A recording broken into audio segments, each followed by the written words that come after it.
Okay, welcome everyone. It's 12 o'clock, so I'm going to get started. I'm Katy Wallace, and welcome to the Hormone Balance Naturally lecture. This is a lecture put on in cooperation with the Willie Street Co-op.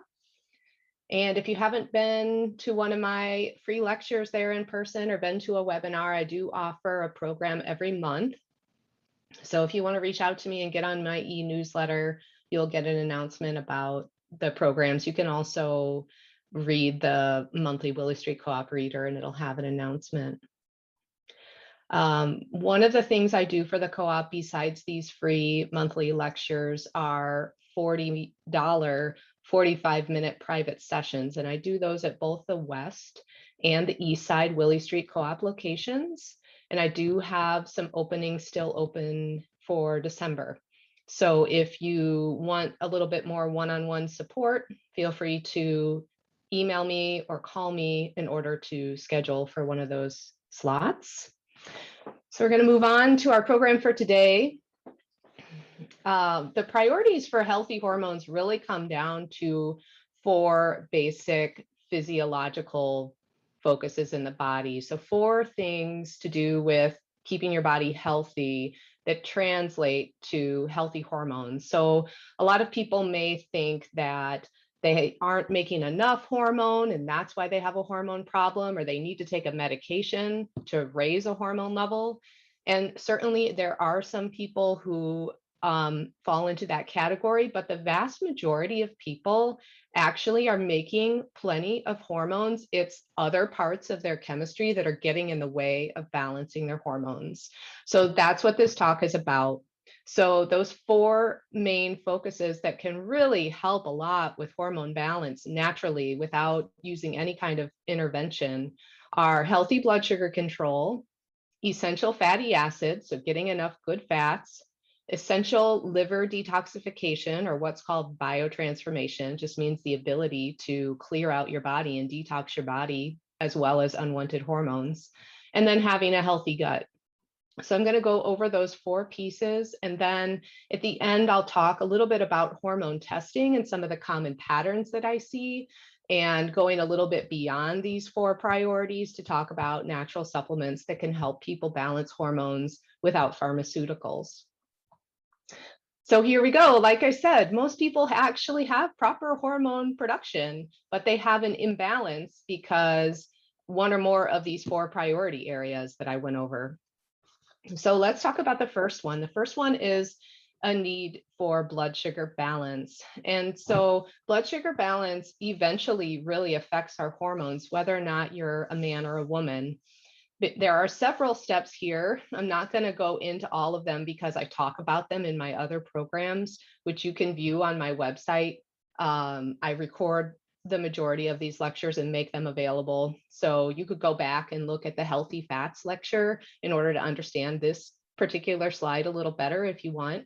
But basically, eating something high in sugar, whether or not it's a piece of fruit or a dried fruit or a bowl of rice or whatever, dessert, that's going to raise your glucose, which is another word for your blood sugar. And in response, your body makes a hormone called insulin. And it's the job of insulin to help get the sugar into your cells. But insulin has all these negative downstream effects. It drives inflammation, it drives and mismanages cholesterol, and is a promoter of disease in the body. And eventually it affects hormones too. So you eat things high in sugar. For men, it decreases their testosterone level because of the insulin. And for women, it causes our estrogen and progesterone to shift. And typically that means that estrogens go through a process called aromatization, where, progesterone goes through a process called aromatization, where it gets, more of it gets converted to estrogen. So women tend to become estrogen dominant and progesterone deficiency, but it really does depend on the woman what happens in response to eating sugar. And too much sugar is a problem, but not balancing your meals and going through periods where you have low blood sugar is also a problem. So it's really about attaining balance.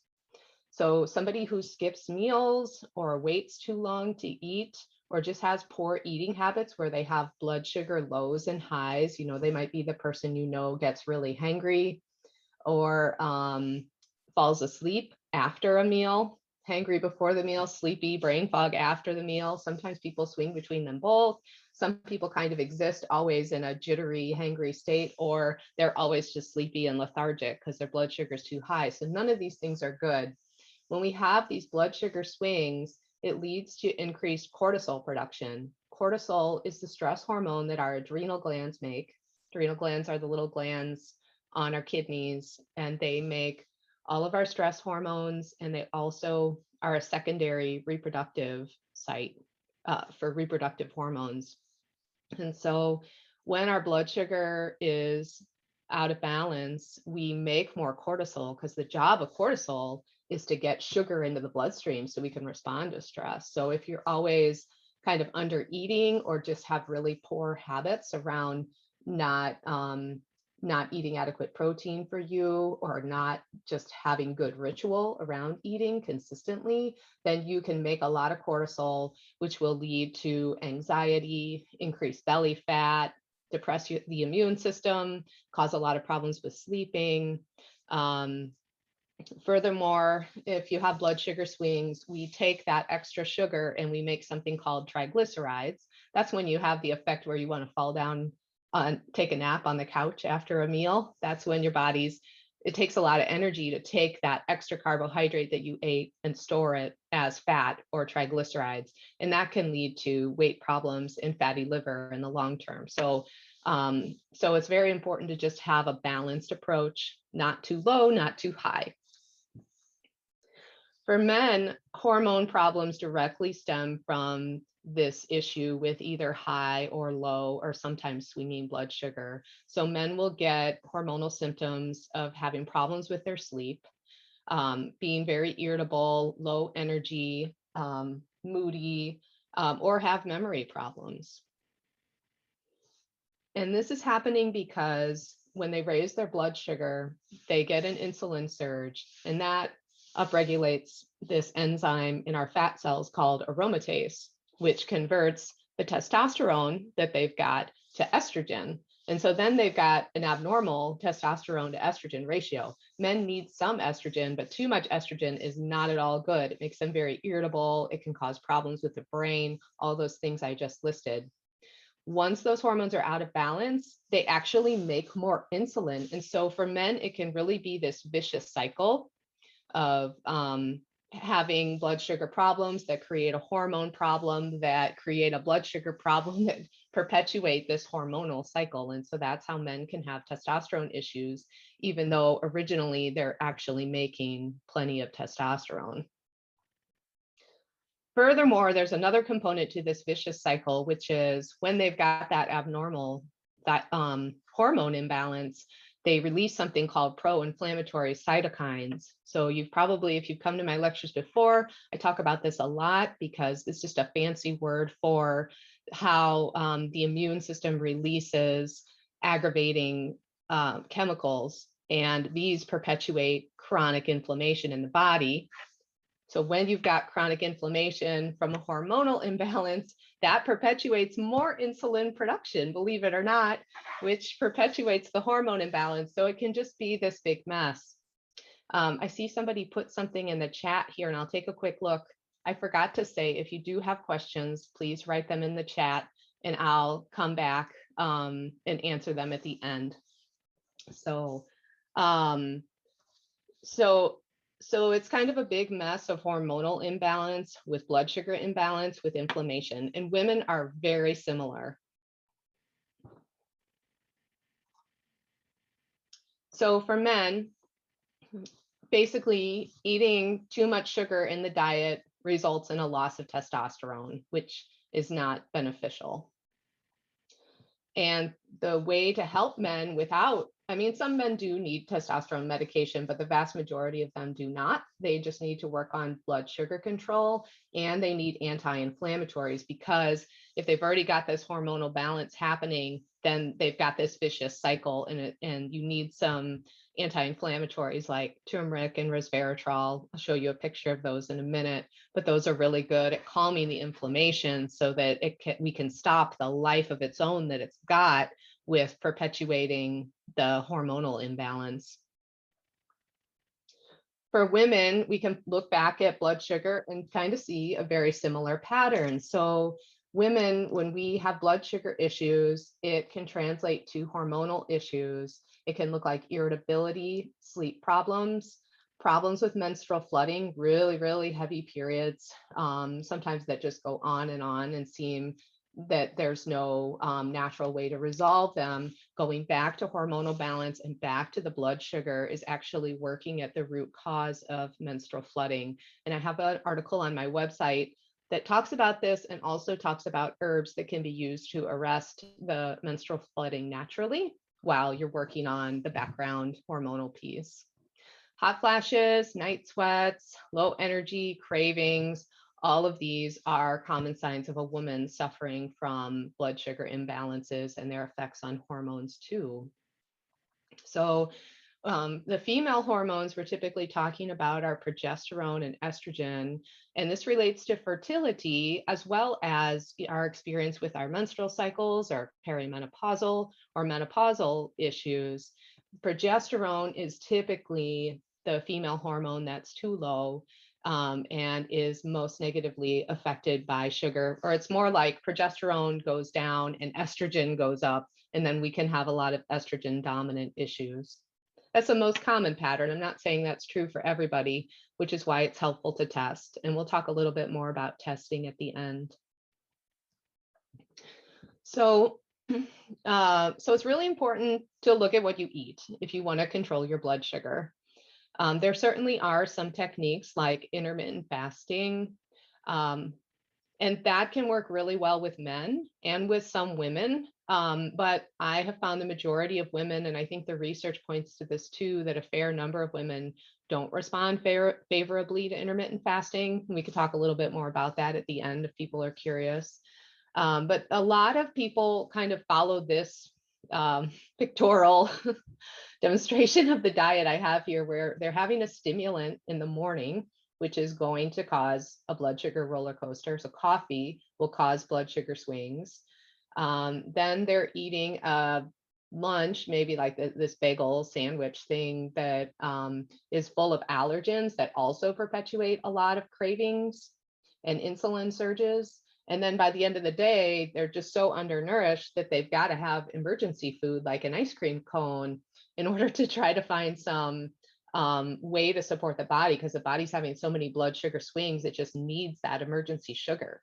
So you kind of got to get out of this roller coaster, start eating better, eating a protein at every single meal. Some women should not go longer than 12 hours without some kind of protein. Just metabolically, we do much better with that. I've got bison here as an example. Certainly you want to have some plant-based foods in there to feed good bacteria.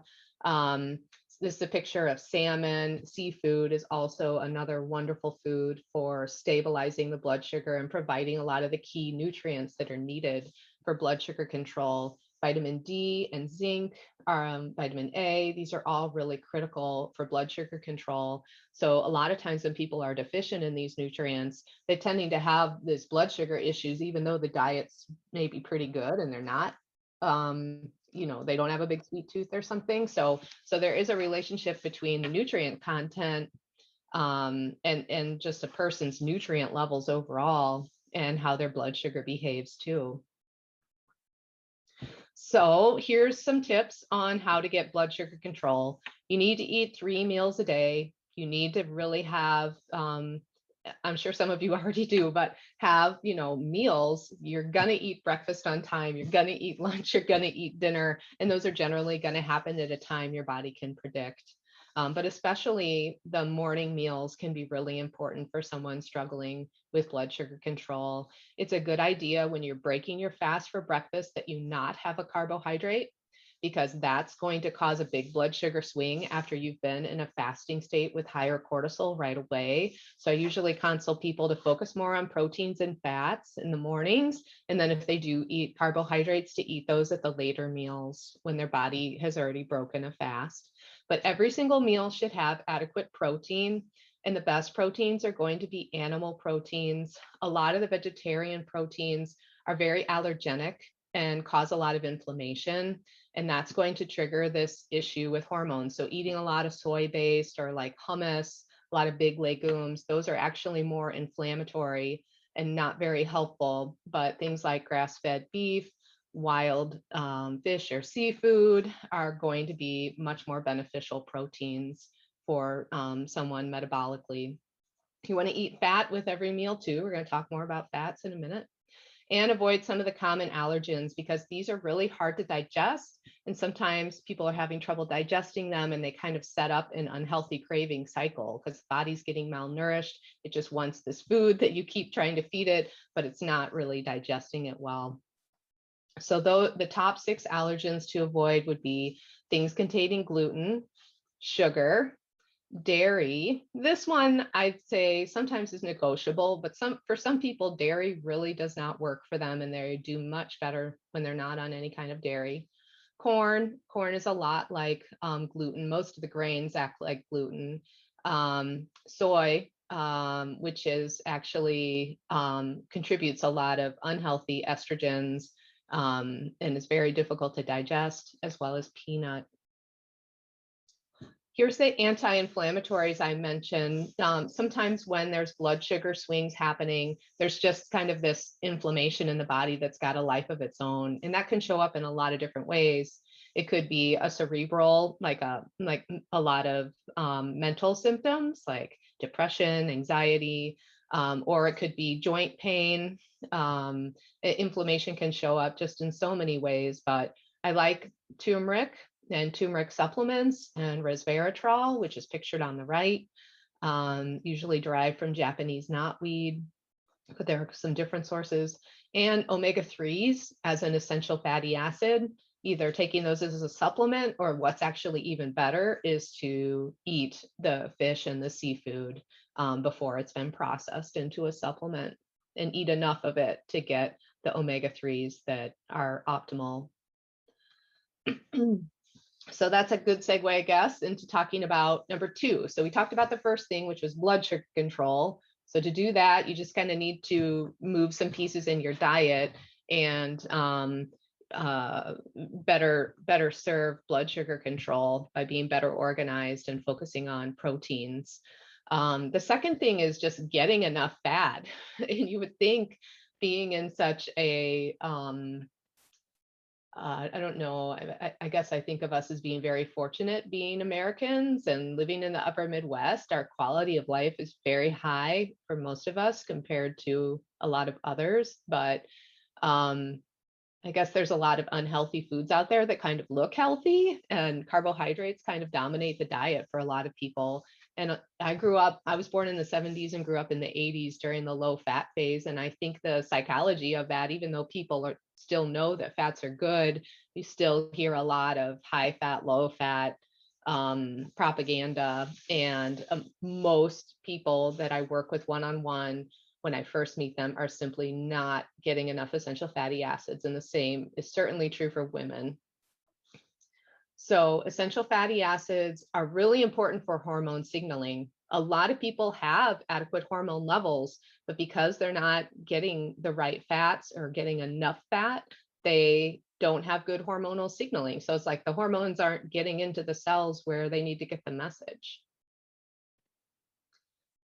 So I had salmon pictured there. That's a great example of a healthy food that provides healthy fats. Here's some other pictures. We got olives, we got eggs, we got coconut, we got nuts. We have access to so many good fats, and they're usually minimized in the diet, I think, because people are concerned about the high calorie content or maybe other health messages they got about fats. And they really need to be prioritized in the case of hormonal issues. So the different fatty acids that we're looking at, there's omega-3s, omega-6s, and omega-9s. Here's another breakdown of what's, omega-3s are typically from fish. Flaxseed can be high in omega-3. This is the group that most people are not getting enough of. You need to have a proper ratio of omega-3 to the other omegas 6 and 9 in order to not have chronic inflammation in your body. So if you've got some kind of health condition and you need to take anti-inflammatories like ibuprofen or Tylenol for that chronically, that's a big red flag that you're omega-3 deficient. And you can need to start adjusting the diet to reduce the omega-6 foods, which are pretty much the grain-based foods and any animal foods you eat that are fed grains or soy, which is a lot of what's available in the market. So you need to be very careful about selecting your foods and balancing the diet. Most people cannot get the beneficial components out of flaxseed. It's fine to eat flaxseed, but if it's your only source of omega-3s, it's probably not going to do the job for you if you already have a lot of inflammation in your body. And then the omega-6 oils, I usually tell people not to eat these at all. So the safflower, grapeseed, sunflower, corn oil, because like I said, most of us are getting too many omega-6s in our diet anyway. So for cooking oils, I typically tell people to work with animal fats, saturated fats, clarified butter, coconut oil is another example. And those are not going to increase the omega-6s. So the big deal about these fats when it relates to hormones is that they get converted into something called prostaglandins, which is like a hormone, and it helps the function, it helps your hormones work better, basically. So prostaglandins are really important. They reduce inflammation and they make hormones work better. So that's why it's so important to get a lot of fat in the diet to have hormonal health. So basically, when you eat adequate essential fatty acids, your hormones are going to do their jobs better and more effectively. These are the types of fat you don't want to eat. You don't want to eat some kind of a fat in a tub. These are typically hydrogenated, although there are some omega-6, I forget what they're called now, but some kind of omega-6 healthy, smart, balance spread. I wouldn't use that either just because of the high omega-6, not because it's trans fat. But margarine's not at all good. And basically your liver can't break it down, and then it's not able to convert any of the benefits of essential fatty acids. So trans fat is one of the worst things you can do if you have a hormonal balance. So most of you probably aren't buying margarine at the store, but you may be getting trans fats when you're eating out, because a lot of restaurants will use the high omega-6 oils because they're cheaper. And then, if they're not changing their fry oil or changing it quickly enough, that oil just becomes a trans fat through repeated heating. So one of the ways you can kind of assess or have a practitioner assess for you how you're doing on fats is to get a basic lipid panel, which is the test you get when you're getting your cholesterol tested.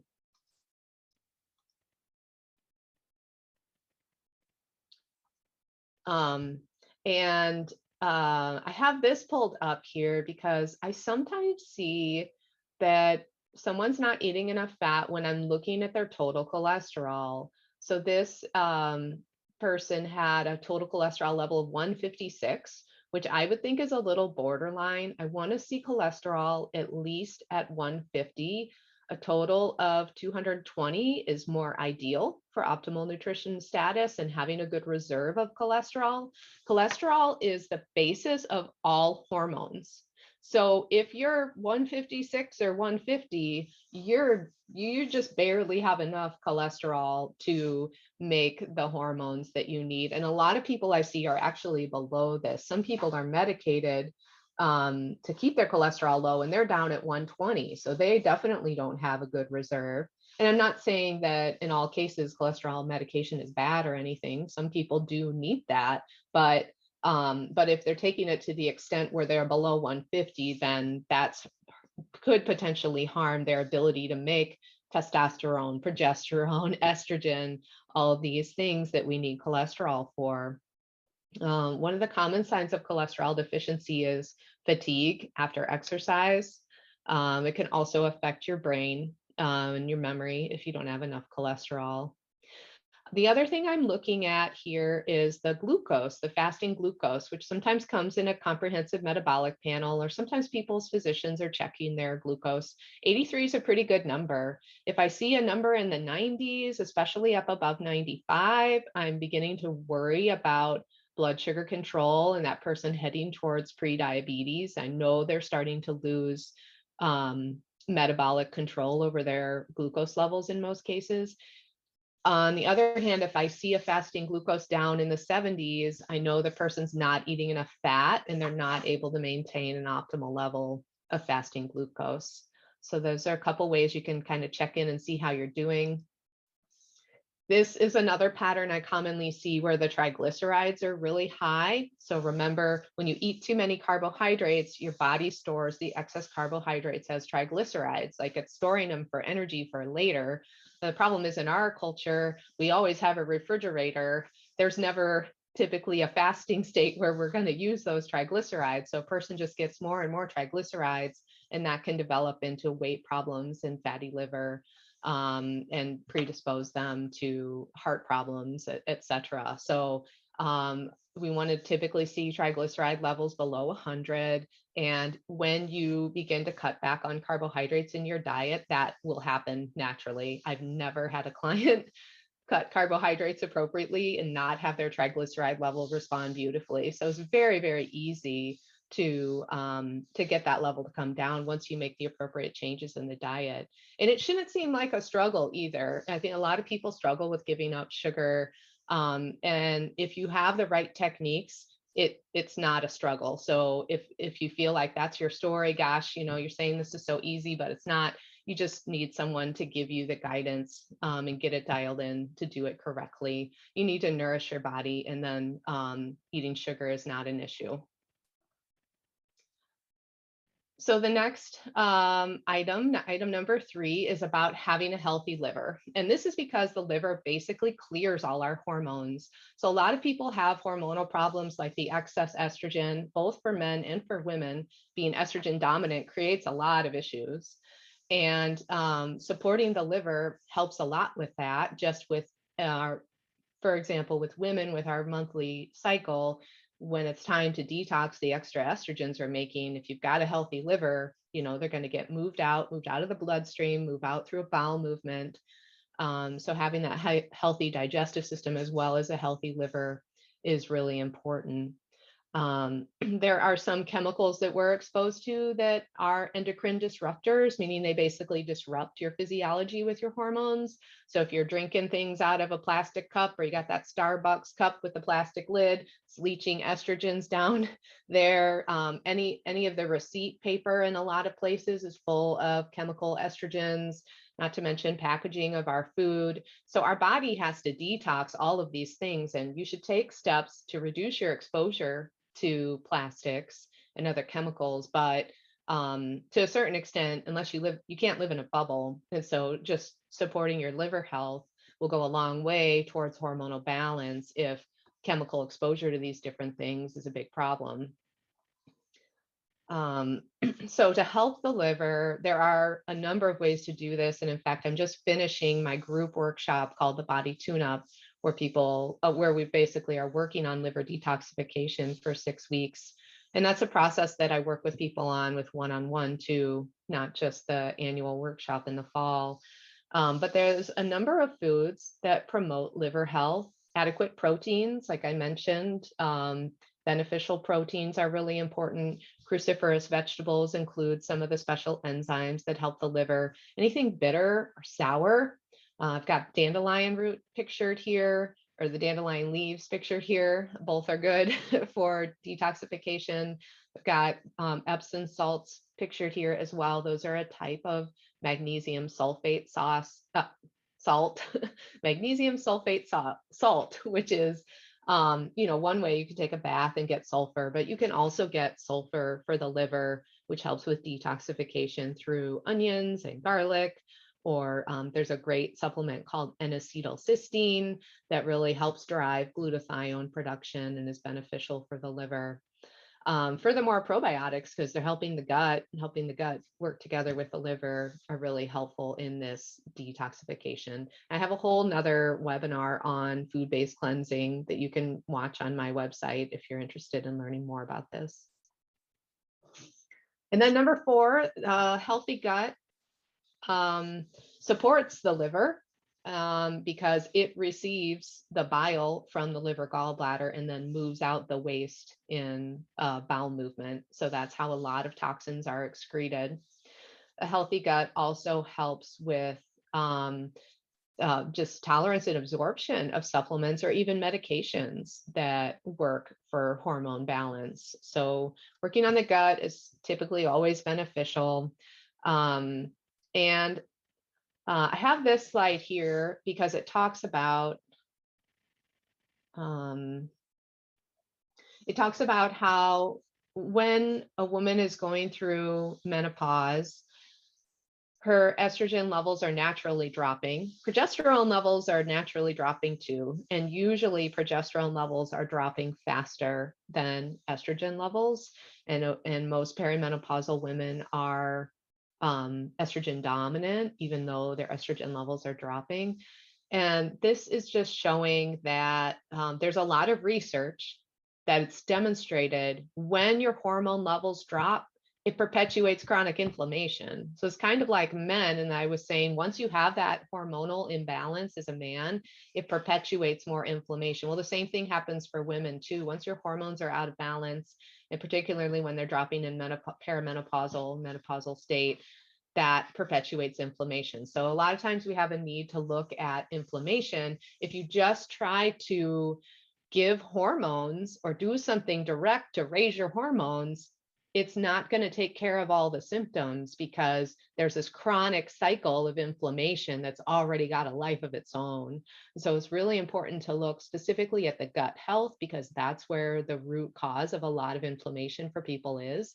It may not feel like a digestive problem to you, but if you have anxiety or irritability or memory loss, that there's a good chance that that's related back to a gut problem and it's just expressed in your weakest system.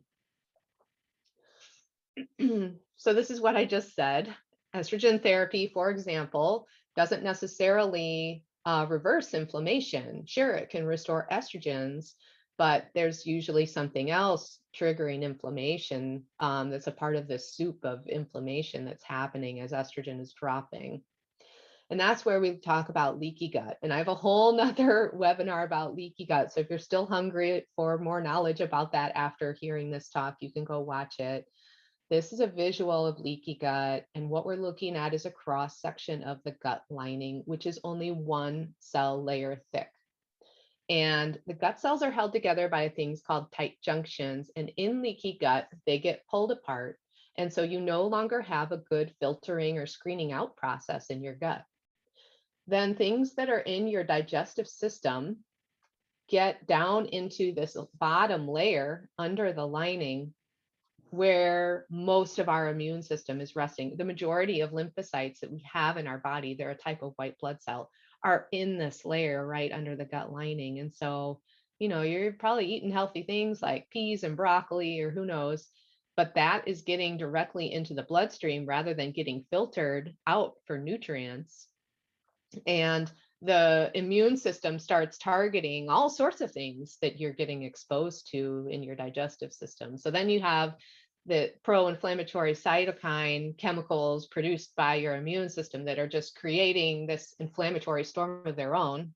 And then your heart beats, the hunk, and this bloodstream is getting sent throughout your whole body. So that's how, inflammation in your brain, inflammation in your extremities and a totally different body system than your gut can be affected by what's going on in the gut. The other big thing about the gut that people don't realize is it is where most of the neurotransmitters are made. It's like 80% of your serotonin, which is like a hormone for your nervous system, is made in the gut.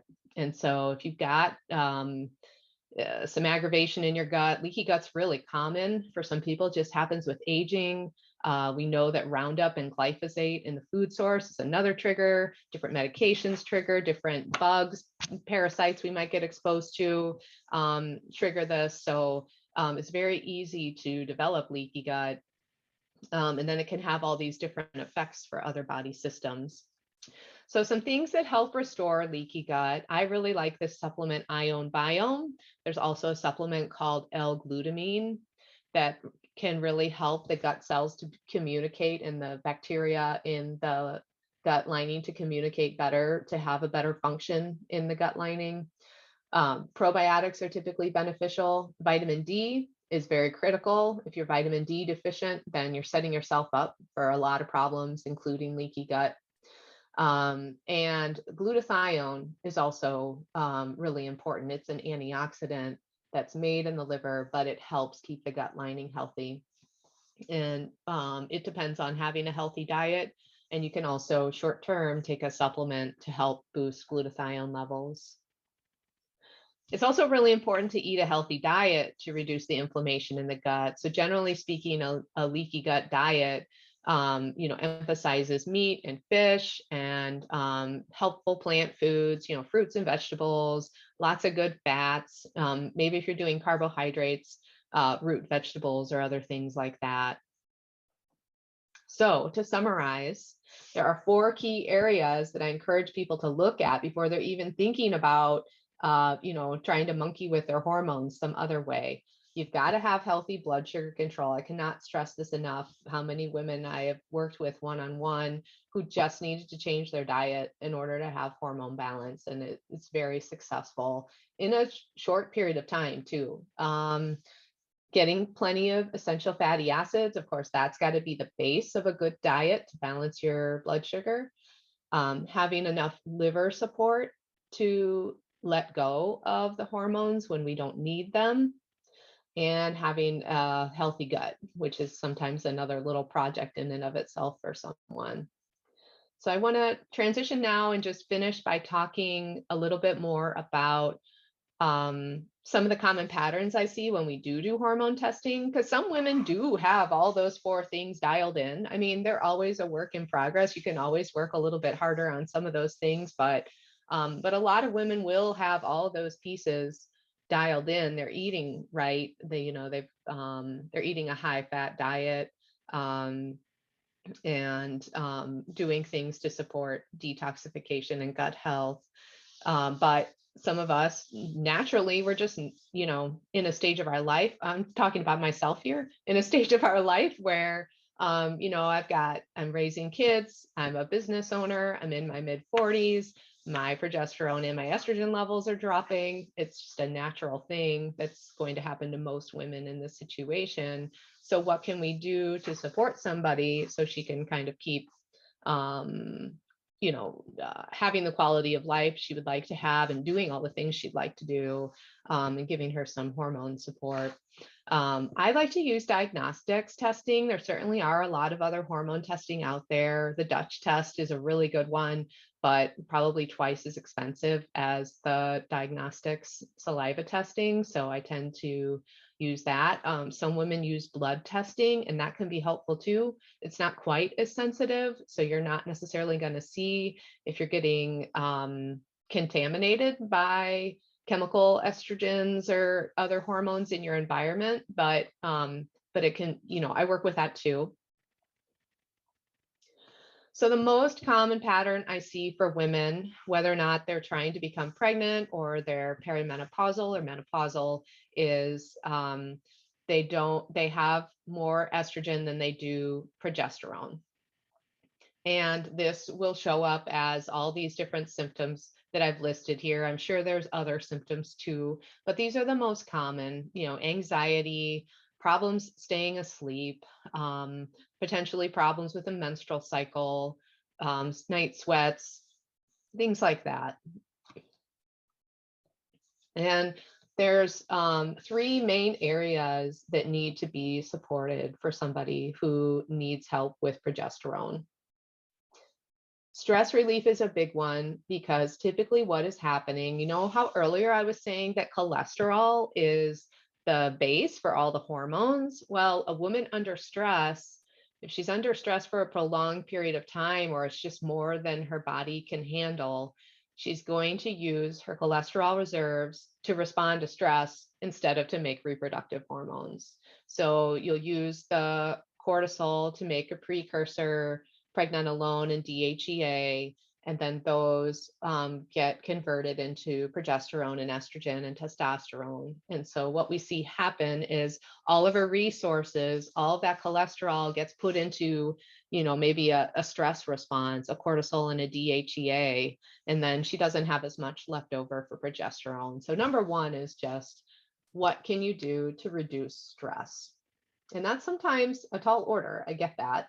The second thing would be adrenal support, because she's not just low in progesterone because it's just, yes, it is biologically, she's making less progesterone over time, but in a real imbalance, usually what's happening is she's using the little resources she's got for stress. So you got to help the stress, the gland that's doing that work, which is the adrenals and the pituitary. You got to do a better regulation with cortisol and do what you can to help her not make so much cortisol, or to have cortisol be more balanced and more appropriate. The third thing would be to try some supplements that help the body to raise progesterone. So in a medical context, when a woman comes in with low progesterone, she's typically given a progesterone medication. And I'm not a medical doctor, and by no means should any of this information take the place of medical advice. I'm sharing this information for health education reasons, health education only. But when you give a hormone, it most often reduces the amount of hormone your body is then going to make. And in some situations, that's appropriate. If someone's so low in a hormone that they can't function, then they do need something that strong. But what's more ideal physiologically is to help the body make more progesterone itself. Melatonin is the same way. I think it's pretty popular for people to take melatonin supplements. But there are a number of things you can do that help your body make more melatonin, rather than taking a melatonin supplement, which actually suppresses your body's ability to make melatonin. So hormones are kind of the same way, and they do have side effects, some of which are dangerous. So a lot of women are understandably kind of shy about taking a prescription hormone or a bioidentical hormone. And so my approach, I can't do any of that anyway, because I'm not a medical doctor. I don't prescribe hormones, but you can take supplements that help your body to make more progesterone. So we'll talk about what those are. So I'm just going to talk about those three things in a little more detail. Stress relief, doing meditation, doing mindfulness practices, affirmations. I think we don't talk about this enough in natural health, in my experience. But if you have a toxic relationship, to someone or something,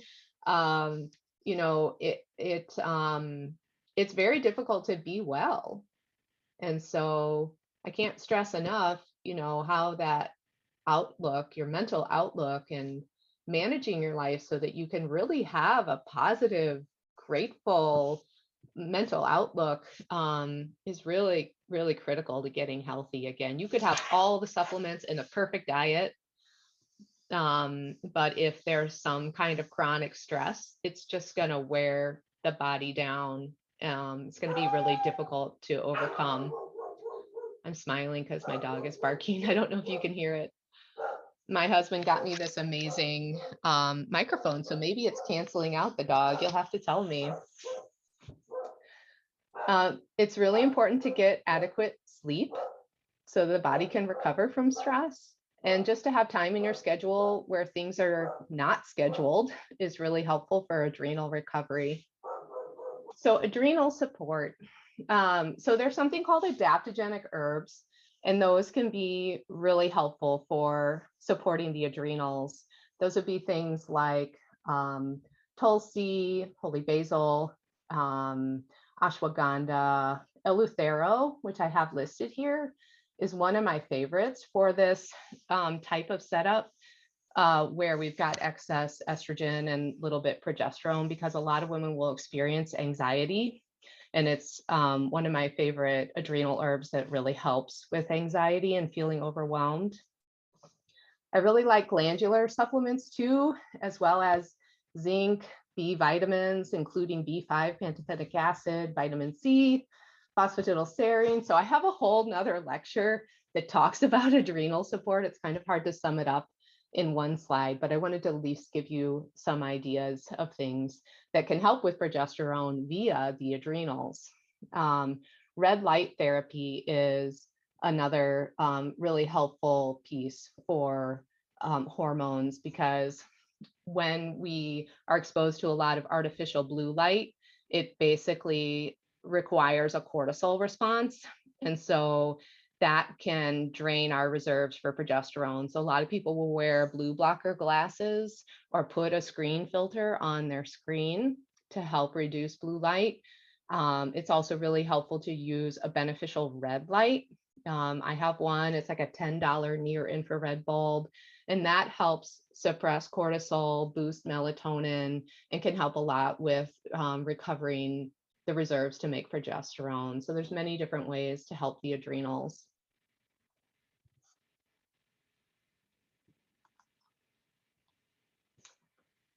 Okay, so here we are talking about the supplements that help progesterone. Like I was saying, I think a lot of women respond well to giving the precursors for the hormones rather than just taking the hormone prescription to help with hormones. Not to say that there aren't situations where a hormone prescription is appropriate.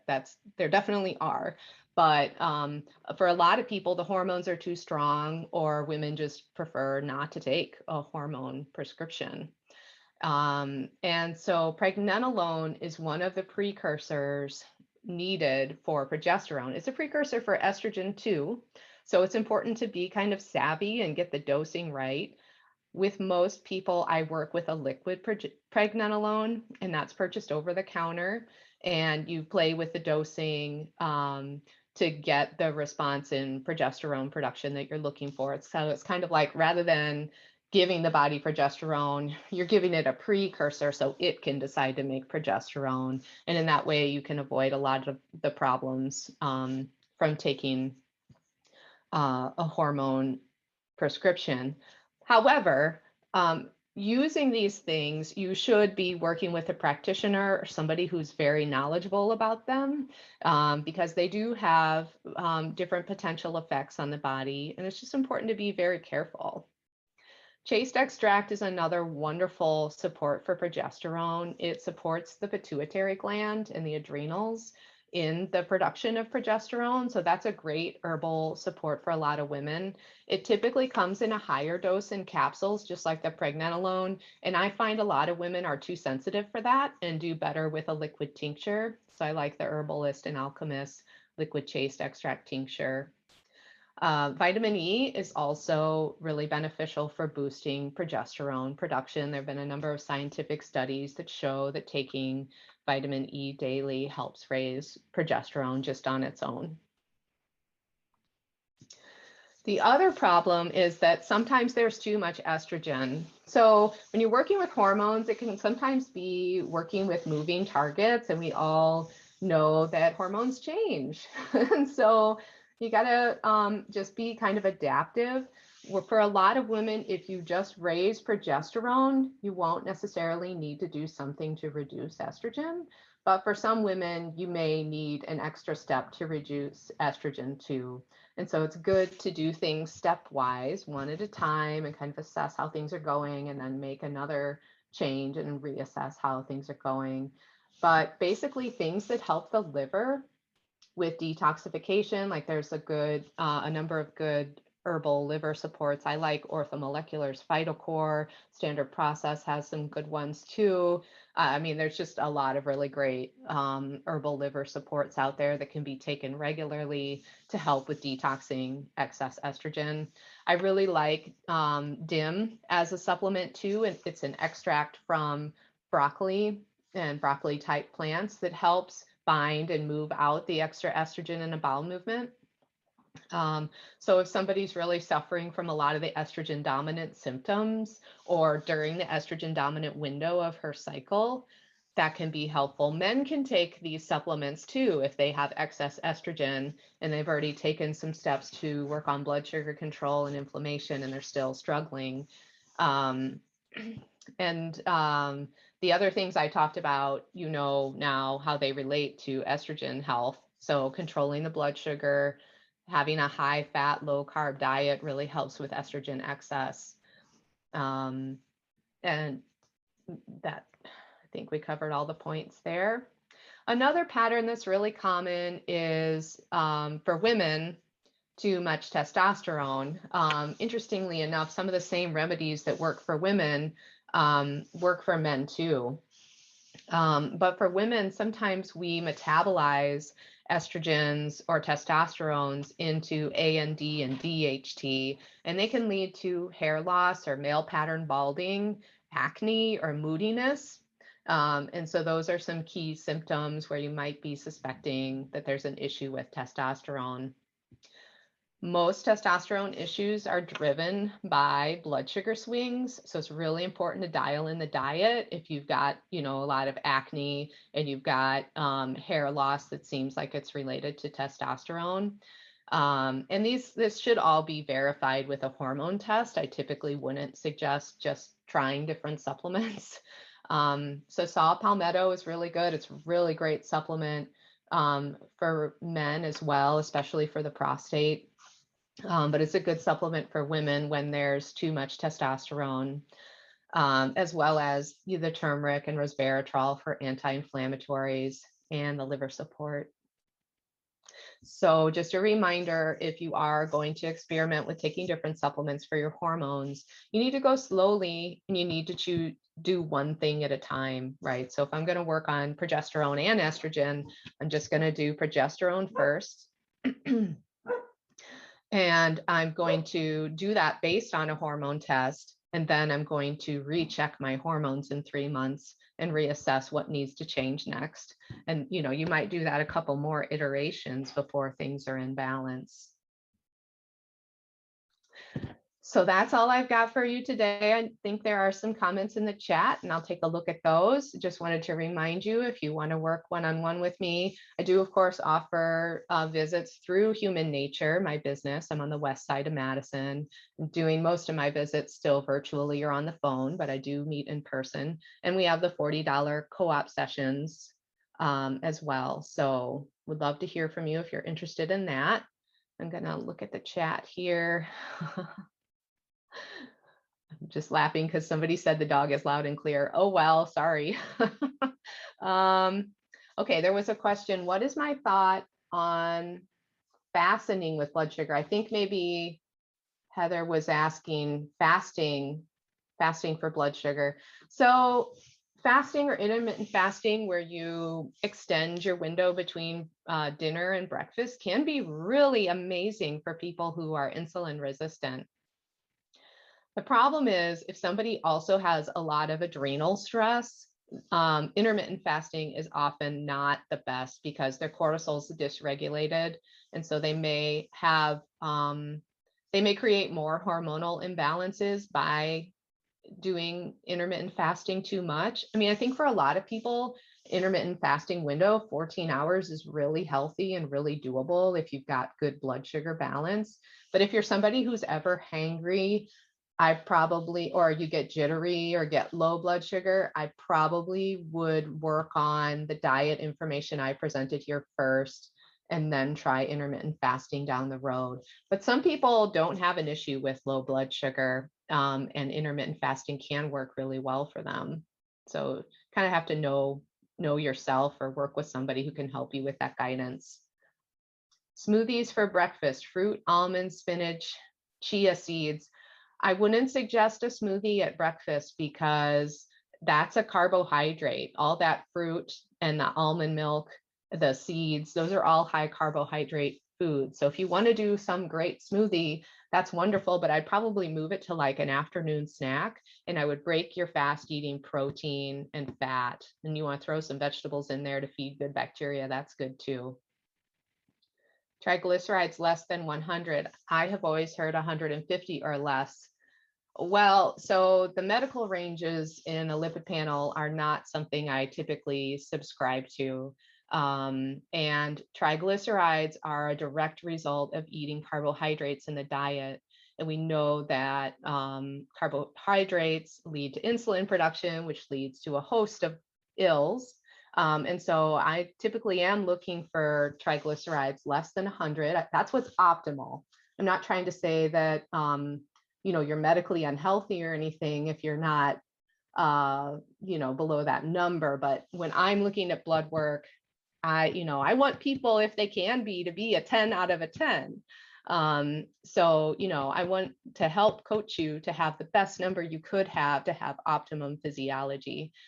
The most important thing about a lipid panel in terms of risk factor is the ratio of triglycerides to HDL.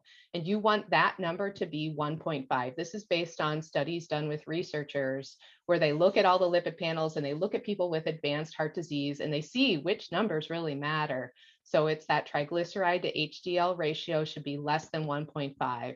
So yeah, to a certain extent, if you had a really, really high HDL, like if your HDL is at 100 and your triglycerides are at 140, yeah, your risk for, for advanced heart disease. I don't mean this to be medical advice or anything, but according to the researchers, the risk is going to be pretty low.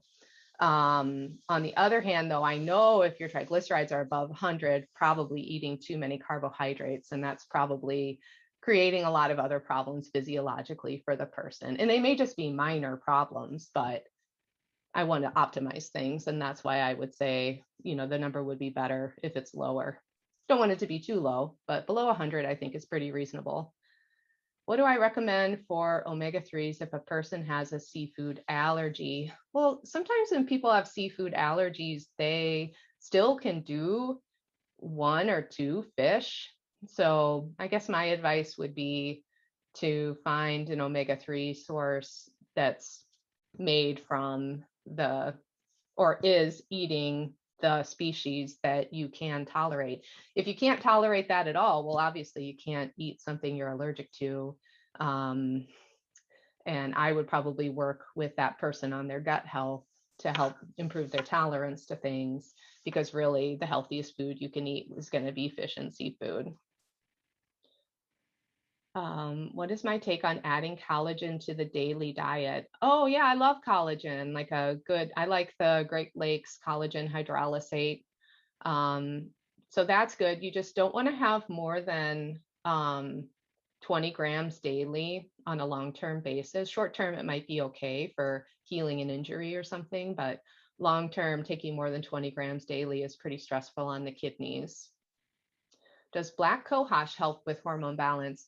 Black cohosh is an estrogenic herb. So yeah, sometimes women in menopause may be, for example, may be low in estrogen, and black cohosh absolutely has a role there. I just didn't have time to talk about them all, so that's why I didn't mention it. But there's definitely a number of other herbs and supplements that can help with hormones.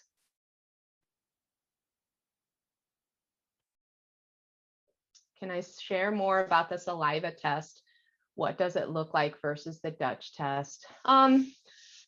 So in the saliva test, I get all the basic hormones that I want to know about. So I get progesterone, estrogen, all the male hormones and their metabolites, A and D and DHT. I can check for cortisol. I don't get a assessment of pregnenolone, which you may or may not get with the Dutch. I'd have to look back. I do think it does predict pregnenolone levels. And you don't get some of the, so to me, it does cover all the hormone bases. I can also order DHEA and some of the other hormones if I need to know those. So I really feel like for the bottom line things that matter, the saliva test provides those. There are a couple bells and whistles with the Dutch urine test that look at your chemistry and your metabolites, like your methylation, for example. But for a lot of people, I'm getting that information elsewhere, like just from their basic CBC panel. And so I don't necessarily need to have them pay the money to get it again in the Dutch test. Do I know about the different strains of Lactobacillus reuteri for lowering cholesterol and for gut health? No, it's just, that's a really interesting question. I don't know. Oh, and for the overgrowth of Methanobacteriaceae.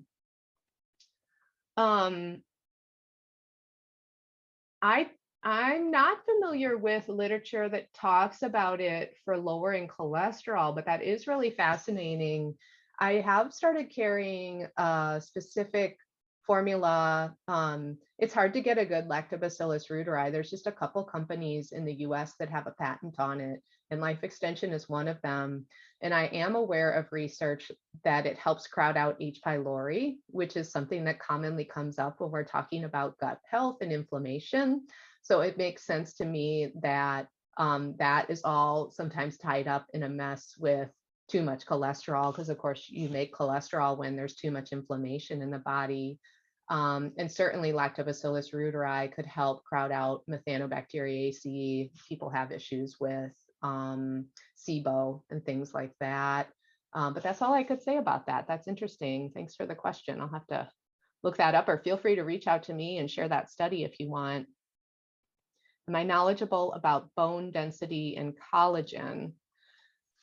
I'm not exactly sure how to take your question. Feel free to write clarification. There is a test called Pyrolinx-D that tests your breakdown rate of collagen, and I can order that test for people. It's just a simple urine test you do at home, and then you send it to the lab. And so that can be really helpful if you're going to make lifestyle changes, maybe in between DEXA scans, because sometimes you can only get the DEXA scans rather infrequently through a doctor, but you kind of want to know if what you're doing is helping with bone density. But absolutely, collagen can be helpful. I think, for bones. Bones are protein. They're made of protein. So you got to have a high protein and the right pH in your body. So absolutely, if you were asking about a collagen powder, so long as you're not doing that excessively, yeah, there's a lot of health benefits to that. How much is the saliva test, please? So it really depends on which saliva test we order, but I would say briefly the cheapest one is around $100, and somebody might spend up to maybe $270, depending on if they need both their adrenals and all of their hormones checked, or just one of those things checked. Oh, okay, thanks. She clarified the question on the bone density. Do I do consults on raising bone density? Oh yeah, absolutely. Probably every month when I meet someone at the co-op, we're talking about bone density. So thanks everybody. Lots of good questions, and sorry about the interruption in the middle. Thanks for going with the flow with me, and hope you have a great day. Next month, I'll be talking about the next program is December 8th at noon. So it's another Wednesday. And I'm going to talk about ways to support the body before and after a vaccine. So I know that it's a challenging time, and there's many different opinions on vaccine, and I think all of them are valid. But for those who choose to do vaccines, there are a number of ways that you can support your body, and I want to share that information. So thanks everybody. Hope you have a great month, and maybe I'll see you again.